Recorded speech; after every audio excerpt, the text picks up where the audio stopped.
Shockwave is flooding the market, but is it ready to replace PRP?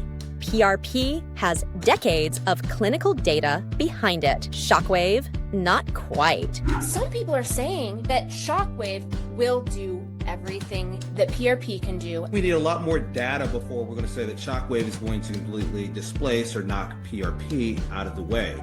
Hear what Dr. John Farrell has to say before you switch protocols. John, I wanted to know, there's this conversation that's happening about PRP versus Shockwave. A lot of people, and Shockwave has pretty much flooded the market recently. And so some people are saying that you don't even need PRP and that Shockwave will do everything that PRP can do and more.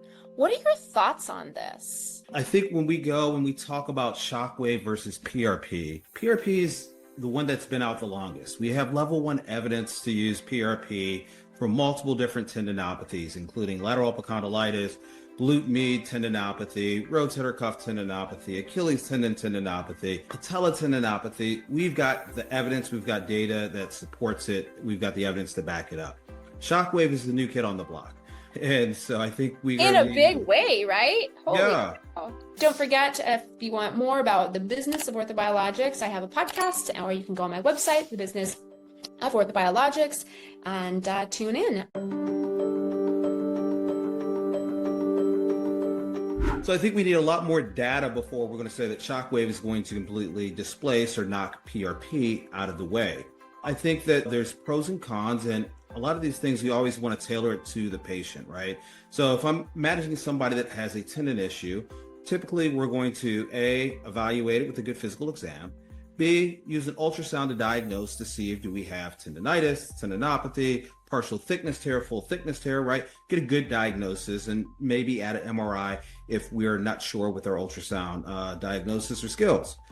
And then based on that, we usually start off with conservative care, but I lay out all the options and allow the patients to choose. I'm in Washington, D.C., so everybody is type A, wanted to be fixed yesterday.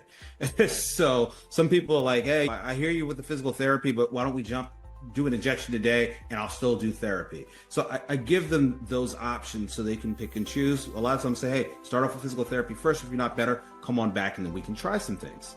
And then you want to tailor it to the patient, right? So some people can't come in once a week for 4 to 6 weeks to get Shockwave. That's a time commitment. They're taking time off from work and they'd rather say, hey, just give me one shot. Let me see if I can do it once and done or repeat it in 6 weeks. And so you have to tailor some of this to your patients, and then vice versa. Some people are like, hey, I don't like needles. Let me try a little bit of Shockwave first and let me see how things go. But really, to answer your question where I think the future is going to go, it's going to be a combination, right? So if we can say, hey, you have a chronic tendinopathy or a small partial thickness tear of your rotator cuff, what we're going to do is we're going to package this together.